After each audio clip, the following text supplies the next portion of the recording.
All right, so I want to start by introducing our speakers here.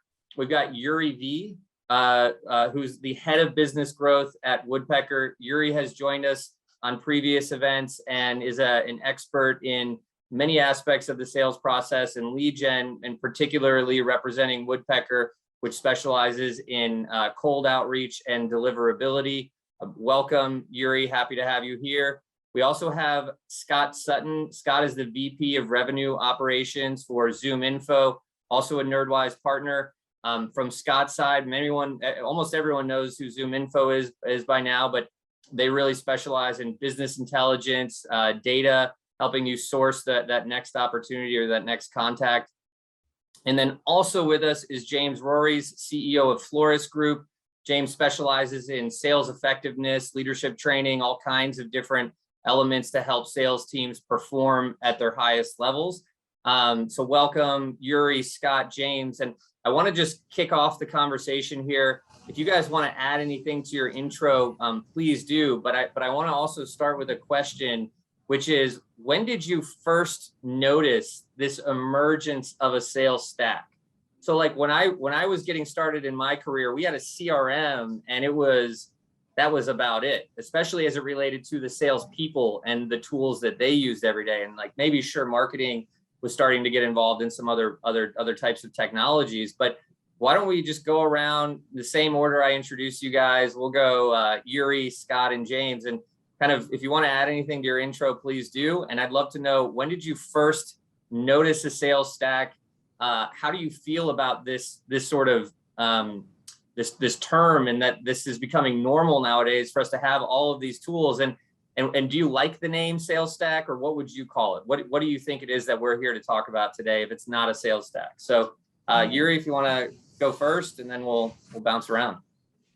Yeah, thanks, Patrick, for the intro. Hello, everybody. So I guess my first interaction with sales stack was pretty obvious. I work at Woodpecker. So the day I joined Woodpecker, there was kind of unofficial meeting with the sales stack. So we had this tool, Woodpecker, but nobody back then called it a sales stack. So it was all like, all right, this is an automation tool. It was not even sales enablement tool. It was automation tool. There was a CRM back then, but nobody really knew how to call that kind of like group of products. And the sales stack term, I first heard it about 2018, probably. But back then it was like, all right, you need to kind of have an ecosystem of all products that work together. And then it was sales stack. That's my experience. Awesome. Scott Sutton from ZoomInfo. Hey, everyone. Great to be here.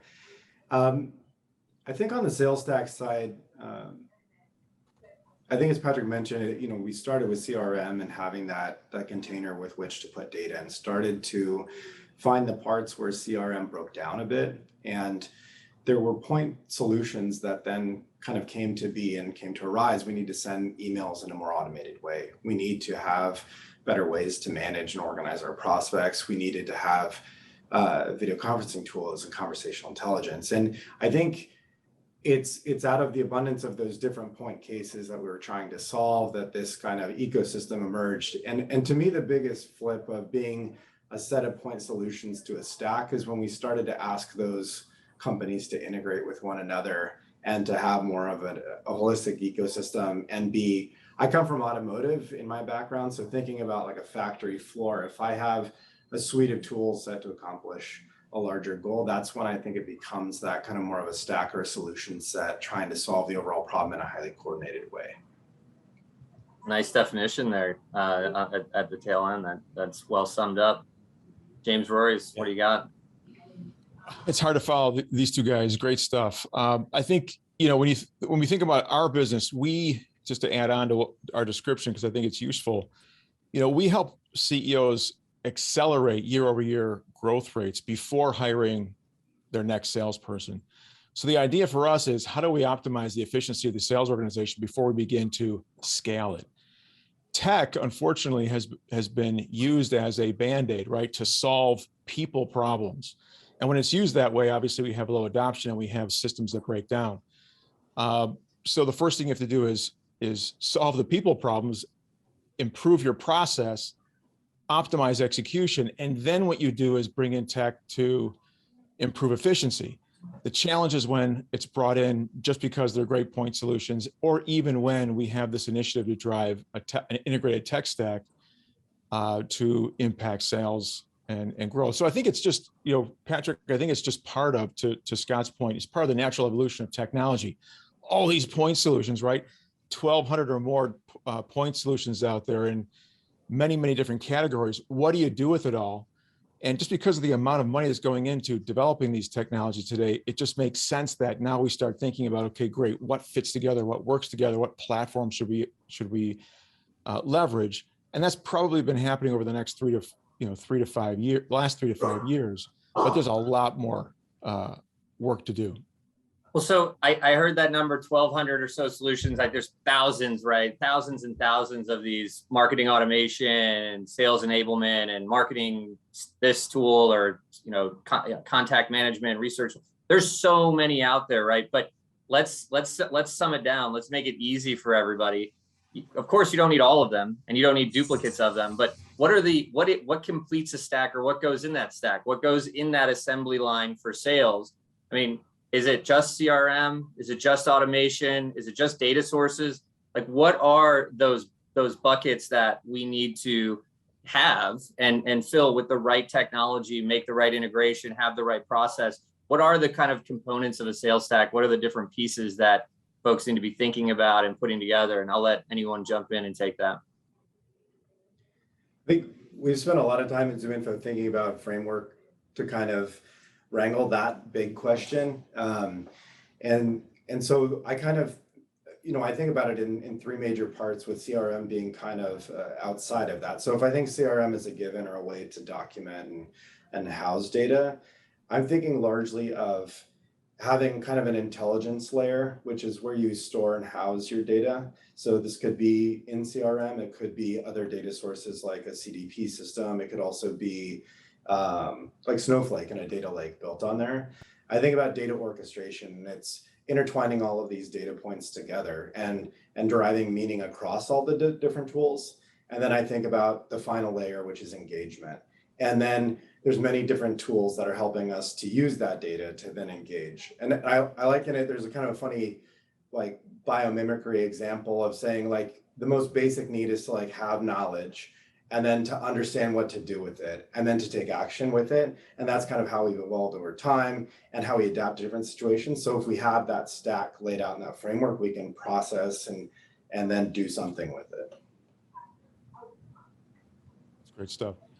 Scott, that's great stuff. So yeah, we have this kind of formula that we use, D plus A equals O, decisions plus actions equal outcomes. When you think about a pipeline, that's what a pipeline is designed to do. It's designed to identify predictable patterns of success that a sales organization and the larger customer-facing team around the sales organization can execute to drive predictable, repeatable growth. So what we found with CRM originally was that CRM helped us gather data, right? So the data presumably was there to be used to make better decisions. Unfortunately, the problem with CRM early on, it's still a problem, right?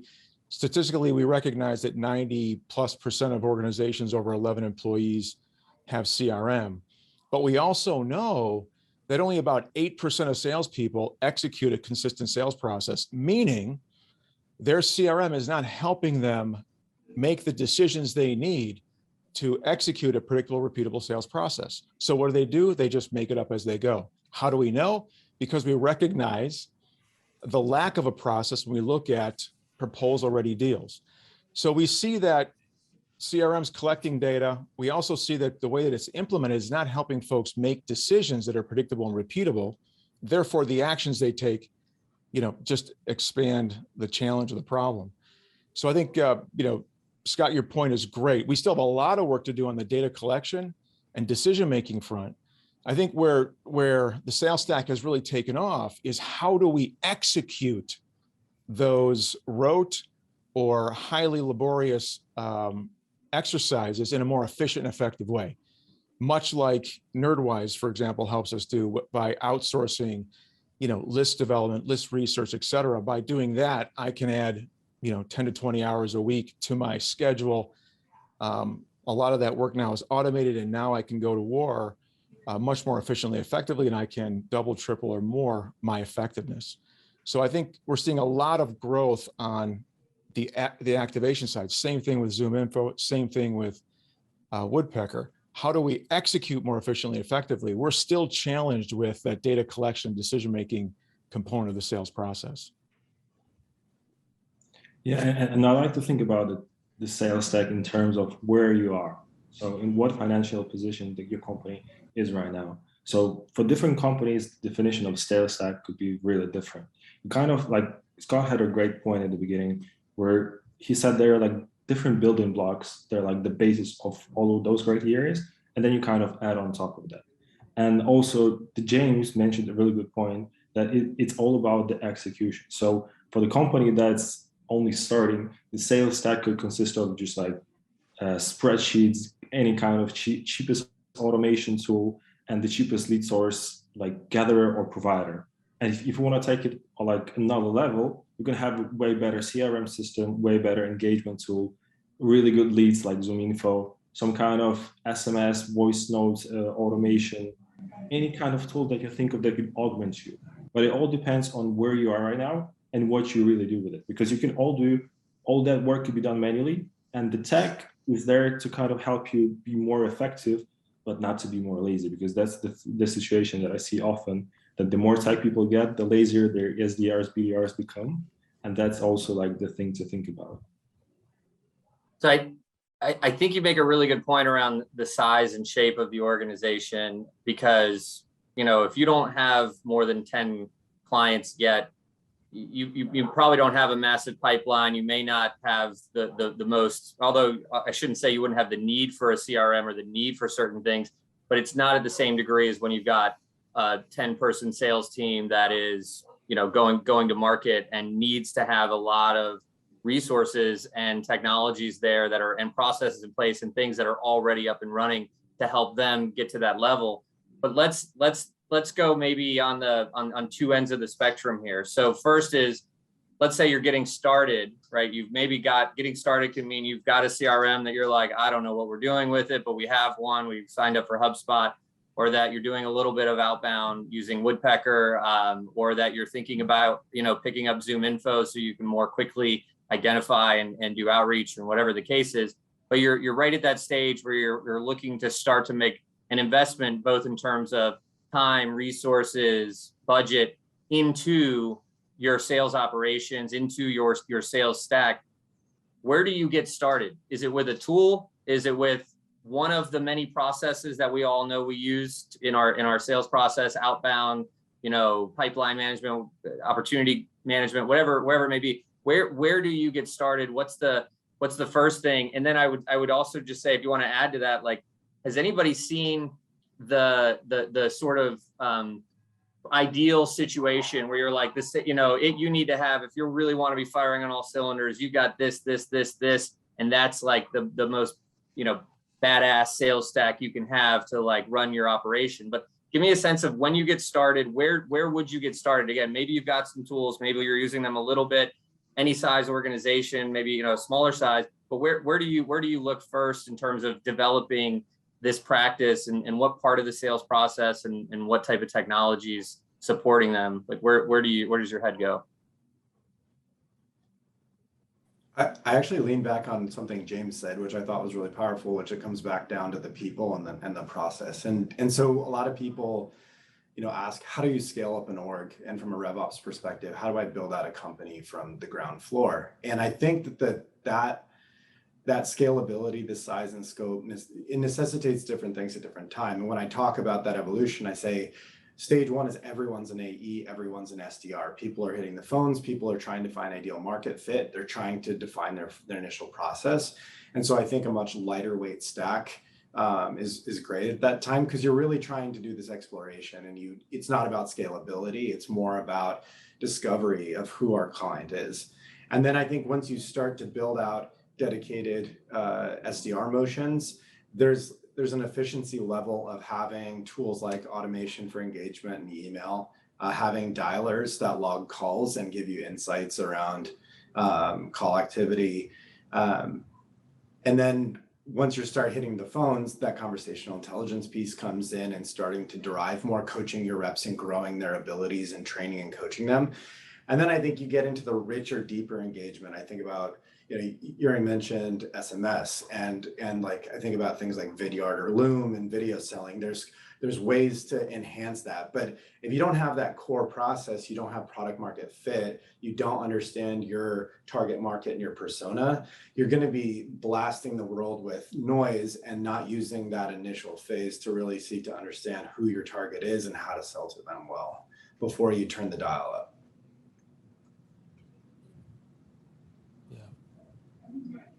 Yeah, and I really agree with Scott, because I think, and that's also kind of coming back to what James said, you have to know those processes. You have to have done those processes first manually to kind of know what you have to do and what you're dealing with right now. Because coming straight away with automation could harm you if you don't know how to do that properly. Obviously, you can hire some people that could share like that. Hey, this is our stack. This is how we do it. We'll teach you how you do that. But that kind of knowledge and expertise and practice all comes from you being yourself, like a field general, a practitioner. You're trying yourself, and then you're knowing the value of those automations that come in place. And I would obviously start from that, doing that manually. The ideal situation, if you come in the company and you already have like a talk with someone who's teaching you how to do that, but that rarely happens. So you have to do that manually first, and then kind of build from that. And what Scott said, that you have to start from something and kind of get better. And when you cover that, when you're becoming really good at one thing, you're kind of adding another layer to that. Yeah. I love that. And I wonder if it's true for at any stage as well, right? Like you have to start with the process first, get it to where it works. It's repeatable. It can be transferable to other people, and then pass it on. And then probably as your operations and as your sales stack get more complex, that's probably one of the best things you can do is look at the process again that you're trying to augment or enhance or scale up and say, like, is this still the best process? Does it still work? And how can we fit a tool or a technology or a human resource into that? James, any thoughts you want to add around getting started with the sales stack and what it should look like maybe in full flight? Yeah, I think the thing to keep in mind, we recognize that every business is different. Every business sells differently. Even businesses that sell the exact same stuff are likely going to find differences in how it's delivered and how their buyers buy and how in the different markets they go after, et cetera. So it's hard to generalize across just sales as a discipline. But what we can do is we can think about technology in two ways. So what I would add to the conversation is this idea that you can use technology to either replace, right, or to enhance. So a lot of what's happening now is that we're using tech to replace rote activities, rote behaviors, even replace people, right, with AI and other things like that. But what we're finding is that there are limitations, right, to how effective tech can be in place of a human being. And so we're now kind of going through those pains, that learning curve to discover that.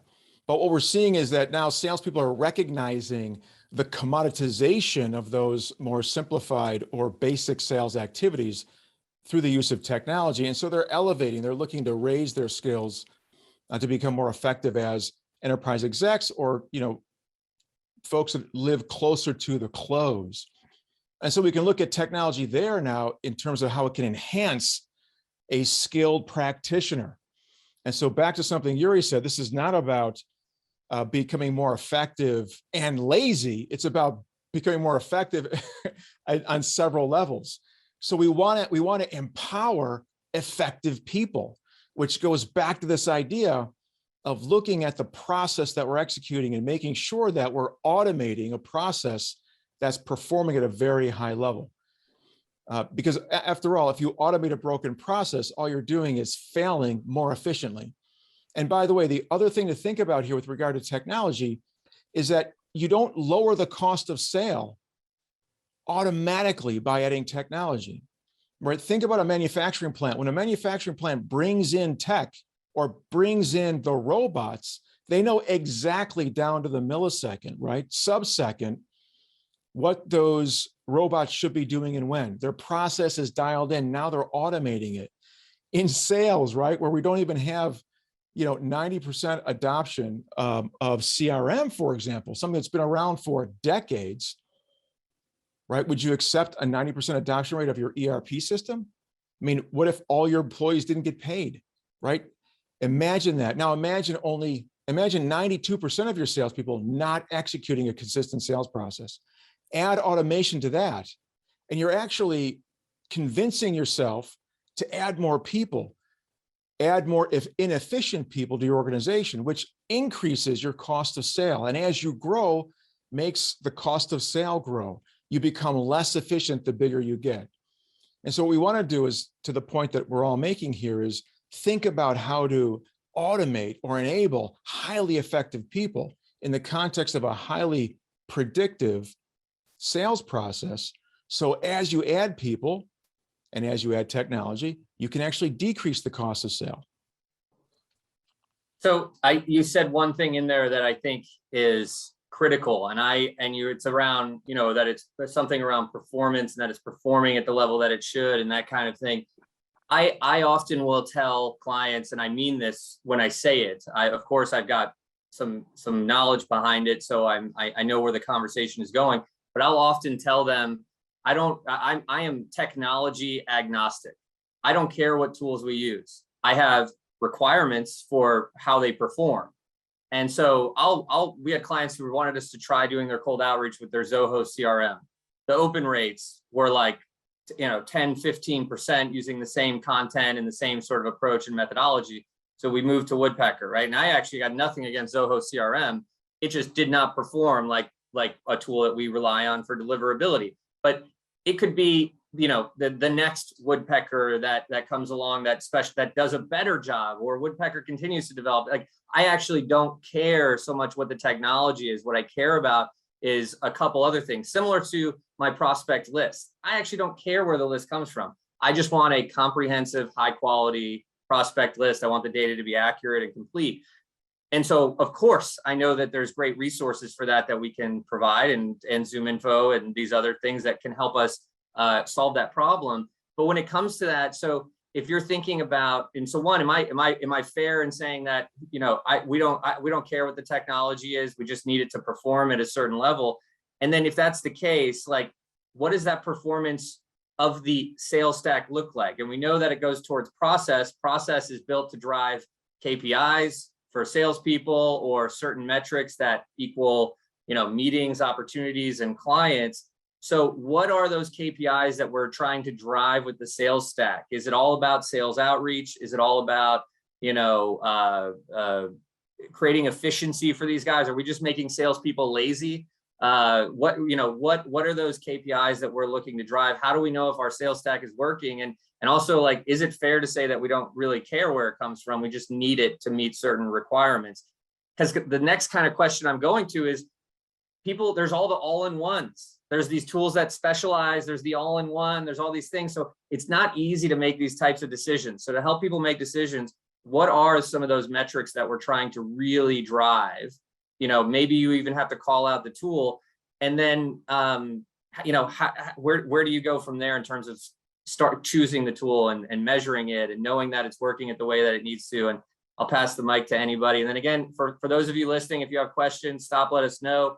We're going to go a few more rounds here with our panel, and then we'll open it up for questions. But guys, jump in around KPIs. What are your thoughts around how do we know if the sales stack's working? What are some of those KPIs that we're actually trying to drive? And does the technology, is it that important? And I think the answer is yes. But yeah, for me, is the most important KPI is the meeting booking ratio, how many meetings I'm capable of booking, because from that point, I'm taking over the process, and it depends on me what happens later on at the part of the process. But before that, I'm really relying heavy on stack to kind of spark the curiosity in that person's eye. Kind of, all right, I'll give him a chance. Let's talk. So for me, it's really important about the way how I'm able to make like schedule some meetings with that tag. And if it really increases, then you can kind of go and kind of detach and dissect all the other KPIs. All right, the open rates are here, the response rates are here, the engagement rates, but that's not so much. That's not so important comparing to the booking ratio. I think, again, coming back to this manufacturing analogy, I largely think about it in a very similar way. And I think about the funnel in terms of, Yurii mentioned, I think it might have gone by unnoticed, but one of the things he said is that the meeting booking rate is cascading into every other downstream process. And so I think about things in kind of two ways. One, the further upstream I'm able to make a process improvement, that then creates downstream implications because the kind of first pass quality rate creates more inputs to every other downstream process. So I'm thinking about maximizing conversion at every single step. And so certain tools are better at doing that. And so when I'm looking to buy a tool and kind of the fit, I think, Patrick, you said this like tech agnostic view. I think at the right point where you're at with what you're trying to accomplish, if the tool allows you to do that in a highly efficient way, then that's okay. And you're looking there largely at ROI and how it plays well with the rest of the stack. I think when you get deeper in, you're trying to push the edges of the functionality and the integration points and the things that you can do with the data. And so some of the richer tools that have a lot deeper capability sets are more useful. But yeah, I think it comes down largely to those efficiency rates. And then as to what tech to buy, I'm also thinking about kind of, not to, again, manufacturing, but there's like theory of constraints, basically saying you attack the bottleneck in your process, and your only real ability to affect the overall output of a process is to attack the bottleneck. And so if I'm having a bottleneck in my process that I can't solve with staffing or other things, I'm then looking at tech to help drive more efficiency to improve that bottleneck and thus cascade through the rest of the process. So much like what Yurii said. Yeah, love that. That's a great look for the bottlenecks. That's that makes a lot of sense. And I think it's not just always a technology thing. Sometimes the bottleneck could be that, hey, we can change this up and do group demos once a week instead of 10 to 15 demos per AE, finding solutions that fit in and then looking at the process again, whatever it may be. But I love thinking about those bottlenecks and where we can drive that efficiency. James, anything you want to add on that one? Yeah, I think, Patrick, the question about technology, being technology agnostic, I think it's a great question. When we train people to sell, right, we suggest to them that people don't buy what you sell, right? They buy the impact of what you sell. So if we turn that around to thinking about the technology that we want to go out and buy, we don't really care how it works as long as it delivers the results that we're looking for, right? So in that context, I say, it's fine to be tech agnostic, but don't be agnostic in terms of whose hands you put that technology in. So we're always looking for practitioners, implementers, people who understand how to leverage technology in the most efficient and effective way. And I'm going to give an unscripted, plug for Nerdwise here. I mean, imagine, the experience of taking a great data source like ZoomInfo and achieving email open rates of 5 or 10%. That would be phenomenal in anyone else's hands. And then, of course, my experience with Nerdwise is, 30 to 70% open rates. So, the idea here, it's the same tech, presumably. I mean, we're using all the same digital sequences and ideas and thoughts. It's just the right tools in the right hands. So it goes back to this idea, yeah, we can be tech agnostic, but are we really thoughtful about the practitioner that we're leveraging as we try to execute? The reason looking at the practitioner is so important is because many of us have no earthly idea what technology should be doing for us, right? There are many of us go through our whole lives or whole careers with assumptions based on past performances that we don't think can be broken, that we think are fairly normal. Yet there are people out there who are achieving 3 or 4 or 5 or 10 times what we are experiencing. Why is that? Well, because we've kind of put our blinders on and assumed it can't get any better. So it's not so much the tech as it is whose hands it's in. I would, as a CEO, continue to look for and push the boundaries on the metrics that you're achieving, because you never know if there's a Nerdwise out there who has a better recipe, right, and could get you a better outcome. Thanks for that, James. And I want to add something that is kind of anti-sales stack here. And this is a trigger for me when I talk to prospects all the time who they ask me, can I automate something that I feel like in no way should be automated? You know, they say something like, well, you know, when the email comes back, you know, how can that automatically become populated as an opportunity in my CRM? Or how can we automatically get this to happen or that to happen? And of course, automation is fantastic where it belongs, but do you guys have any favorite or least favorite examples of where absolutely you would never throw automation at a certain part of your sales process or your sales operation, where it just needs to be, to your point, James, around a practitioner who has that experience, who's leading the charge, like creative and messaging? Right now, there's all these AIs out there that will write the perfect copy for you.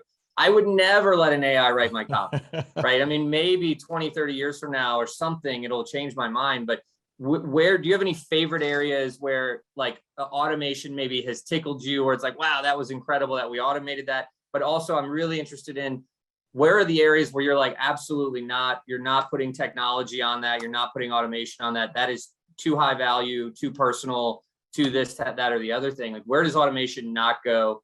And then if there's any stories around like where you feel like automation is, you know, absolute, attack it from any angle. Well, me being as a guy who's constantly sending those emails and constantly being in the field, it's kind of what you mentioned, the copy automation. And we're starting to see those products arise. Like, you have a few that's been on the market for 2 years or almost for 2 years. But the thing that was interesting for me is those tools that automate like the personalization of the first lines. They call it like first line automation. And what it does basically, it goes, crawls the internet somewhere, searches for any kind of info that you can use in your first line, so you don't have to like write it manually. And I'm with you, Patrick. No such tools for 10 years at least for me. Not yet. So Patrick, a couple things. I think I'll give you an idea of where I think technology should never be used. And I think there's a great application that we haven't talked about yet. But where it should never be used is to replace the brain, right? The human being, in terms of making complex decisions and thinking about decision trees and conversations.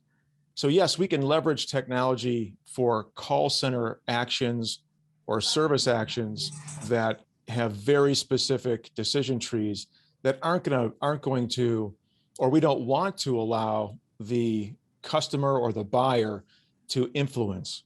But, you know, trying to apply those decision-making tools to replace good decision-making for an account executive or a salesperson of an enterprise type deal would be folly, right? It just wouldn't make sense. The best thing you can do is just train that person to think for themselves, right? Put the time and effort in, right? Let's not look at, as leaders, let's not look at tech as a way to kind of allow us to be a little bit lazy. Let's double down and reinforce best practices with those human beings who are on our teams. Let's make them better. Let's improve their ability to execute. One area where I would love to see more organizations leverage an element of the sales stack is in leveraging technology to record and then parse out conversations that our salespeople are having with buyers, right? So this idea of using technology for training purposes, right? We're recording this conversation for training purposes. If you can, there's technology now available that allows you just to push a button and have that tech identify keywords, frequently used words and phrases. And instead of having to listen to hours and hours of conversations, or instead of having to be on the road or on the phone listening to those conversations, you can leverage this technology to parse hundreds of conversations, find the meaningful words, meaningful phrases, meaningful actions that have been taken on the phone or in those conversations, and very quickly improve processes. There's an organization out there called Refract that does a great job of this, and there are others like them. Yeah, not meant to be a plug, but we have Chorus, and it's pretty fun. James, you would probably love to see some of the stuff. We've actually exported all of that into a data warehouse, and then we're creating what we call mention funnels. So when I launch a new product, I actually don't have any quote data or opportunity data. And so the first inception point is the conversation. So I can leverage that to see how many times per call it's being mentioned and watch that turn into opportunities, quotes, and outcomes. It's been a really interesting tool. There's thousands of applications of deconstructing transcripts and sentiment and all kinds of really interesting things. Yeah, lots of data to play with. The one thing on the what would you ever automate or not automate, I keep coming back in my head kind of, I think there's little things here and there, but I view it as a spectrum. I think James has hit on this point of there's this combination of technology and the human that's really powerful. And the technology is able to do certain things very well, and the human is able to do other things very well. And so I think about every process as being kind of on this spectrum. And there are ones that are nearly 100%, but probably someone should hit the go button. And then there's things that would be 90% human. And those are complex human interactions, behavior, emotion, things that couldn't be done otherwise. But there are ways to supplement that. The decision-making process, I think about decision aids where it brings up lots of relevant information in a timely manner, like conversational intelligence could bring up resources that it hears live on the call. If we're talking about, sales engagement platforms, and it pulls up top 5 sales engagement platforms, allowing you to have a little bit more relevant information about what you're talking about. Some of those decision aid things I think are going to start to augment that. But again, the human's probably making the call and having the conversation. So I love where this last topic went into, I think a lot of what you just talked about, Scott, with Chorus, and even though there's other tools out there, that stuff, as you guys know, that's bleeding edge. We're talking about tech companies using those things. That's not financial services, healthcare, that's not any of these other industries that tourism. Maybe they're starting to get some early adopters in those areas, but that stuff is like the future. And I have a friend right now just launched a new company that is a technology and automation technology for contracts and contract negotiation. And he's turning business contracts into APIs. So actually making it so part of the contracting process isn't as laborious in terms of back and forth and things. An area that I never would have thought you would have technology, and it makes perfect sense because everyone's got slightly different tweaks on the same spirit of their legal work. But the reason I love where that was going is because I want to just have one last question for you guys as a panel, and then we have a fun question already chatted in. Somebody asked, where does the metaverse fall into the sales stack, and if that's something that you guys have your eye on, which I am curious because I also saw a tweet the other day that the metaverse is like a joke, as I go into 12 Zoom meetings with people I've never met in person. So it's kind of a funny thing there that we're already in a way participating in the metaverse. But what are some of the, whether it's crazy out there and you don't know if we'll be able to execute it, AI driven copy, or other types of sales and marketing tools, and I don't even know where other types of AI or machine learning and these things can fit in, but what do you see on the horizon that you're excited about, or that you think should be in the next stage of how people are thinking about their sales and marketing technologies, enhancing their processes? What's coming next, or what are you seeing, Scott, somebody from a massive public tech company who probably has things that you guys are either cooking up or experimenting with that other folks haven't even heard of yet? What do you see on the horizon as something new and exciting, or kind of out there that for the rest of us, metaverse meetings? What are you seeing? What are you excited about that you think's coming down the pipe? I can dive in on some of that. And I think, we talked about bad all-in-ones. We've talked a lot about proliferation of tech, and I think that we're also seeing people wanting to simplify. And when I think about the ultimate tech stack, everything within the process from marketing and discovery and exploration of the prospect is all being fed together and making the entirety of the process richer, and providing valuable insights throughout the entirety of the process. And right now we have a large disconnect where I'm having to use giant ETL tools to bring in a data lake. I've got 20 data engineers building cross data sets of all of this data together. But when I think about it, if in the background the applications are able to intertwine, so who's visiting my website, I can automatically pull that, and as they flow through, that's informing downstream decisions. And I can look at relevant data in ZoomInfo. I can send emails automatically, and that deeper and richer integration of all the tools and the data together.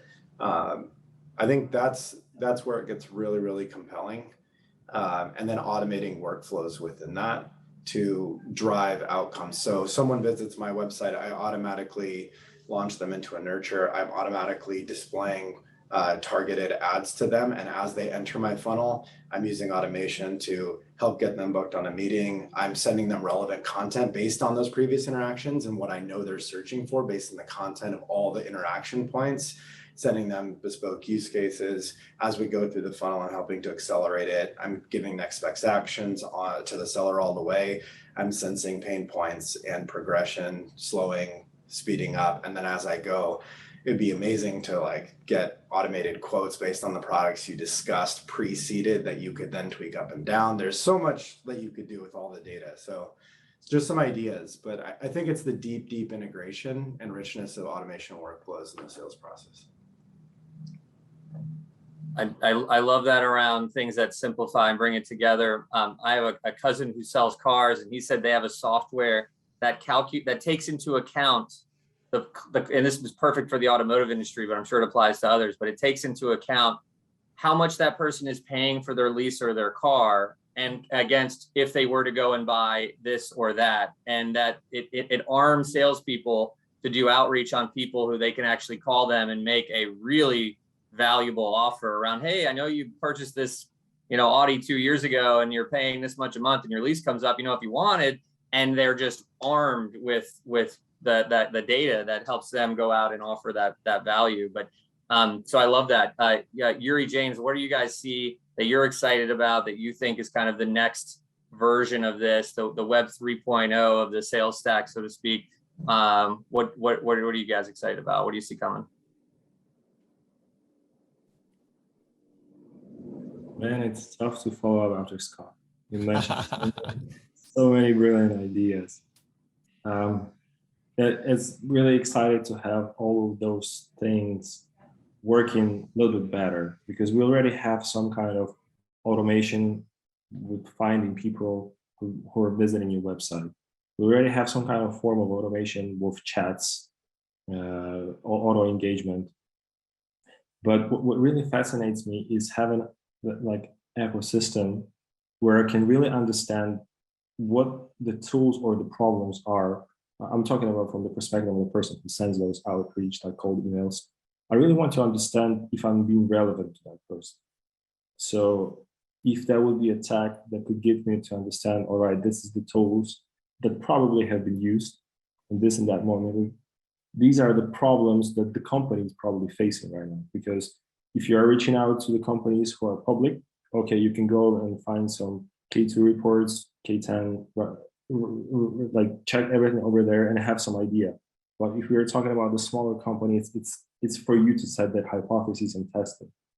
And if I would be more powerful in setting those hypotheses and testing them more successfully, I'll be really satisfied, because that would bring me so much closer to being relevant, and I'll take it there from my side. We've been consistent and delivering with everything that we already have.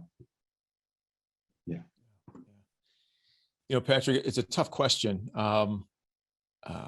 What I'm seeing in the market today is a movement, for example, toward learning more about attributing data to customers and customer behavior. So this concept of attribution in the digital world, while it's been around, it's still nascent. I'm involved with a startup that they've aggregated more data and they process more data per day than Google does, right? And it's a small startup that's aggregating this data and identifying attribution in the context of a specific industry. So I guess what I gather from that is, man, we haven't seen anything yet, right? It's just insane to think about that this is still the wild, wild west in many, many regards. But one thing I would caution against is this idea that in the future, there will be no salespeople. You know, in the future, we will not need people involved in the sales process. That is just nuts, right? Because the folks that are saying that are folks that really don't understand sales from a leadership perspective, right? They understand sales from an order taker perspective. Can I get the customer what they want? Great. But what the customer wants isn't always what they need. Customers are always going to need help from human beings who are smarter than them, more experienced at solving their problems, so they can give them the advice they need to make the decisions that are going to actually drive, you know, health for their family or growth for their business. It's incredible how much we as buyers and consumers don't know about the things that we face every day. Well, where are we going to get that information? You can't go to the internet. Who do you trust? You've got to find those trusted advisors and those experts that can still guide you. So I do think that with all the discussion about technology and the things that it will replace, it won't replace the requirement of having that belly-to-belly, human-to-human conversation and connection.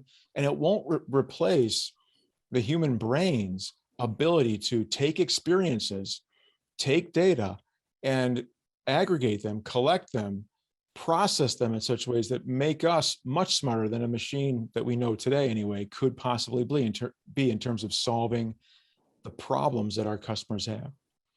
If I had to choose everybody's favorite part of the sales stack, James gets people, Scott gets process, Yurii gets automation. You guys, those are if we had rings, if we had sales stack rings, that's what we would be holding up right now to combine into one nice sales machine. So I want to open it up to the group here. If you guys have questions, particularly around the strengths of our panel, please chat them in. We can also unmute you and let you guys participate. I do have this one question that has already come in first up, which is, do you foresee the inclusion of meta meetings, meaning that we get out of our fleshy human skins and step into a digital avatar, and that will provide benefits to our meetings, to our sales process, to our organizations, to our teams? Do you guys see that happening? Is it already happening at ZoomInfo? You guys want to share a little bit about the inclusion of meta meetings in the sales stack or in the future of sales? I have kind of two thoughts there. One is there's a version of it happening today. Actually, Daimler had these really cool VR, kind of virtual VR rooms where engineers could collaborate and stand around a three-dimensional model in VR and compare designs as avatars. And it was interesting to be able to do that, or go look at fit and finish prior to the device, like the mock-up and the prototype being ready. And prototyping is insanely expensive. So I think in physical industries, like the Atlanta Braves sell ad space via VR, where you can do the virtual placement in the stadium. You can sit in every seat and look around. I think for those applications where you need to simulate complex reality, like virtually, that is a already existing use case. That's pretty cockpit or interiors of 747 custom planes. And this is another example where it's not otherwise feasible.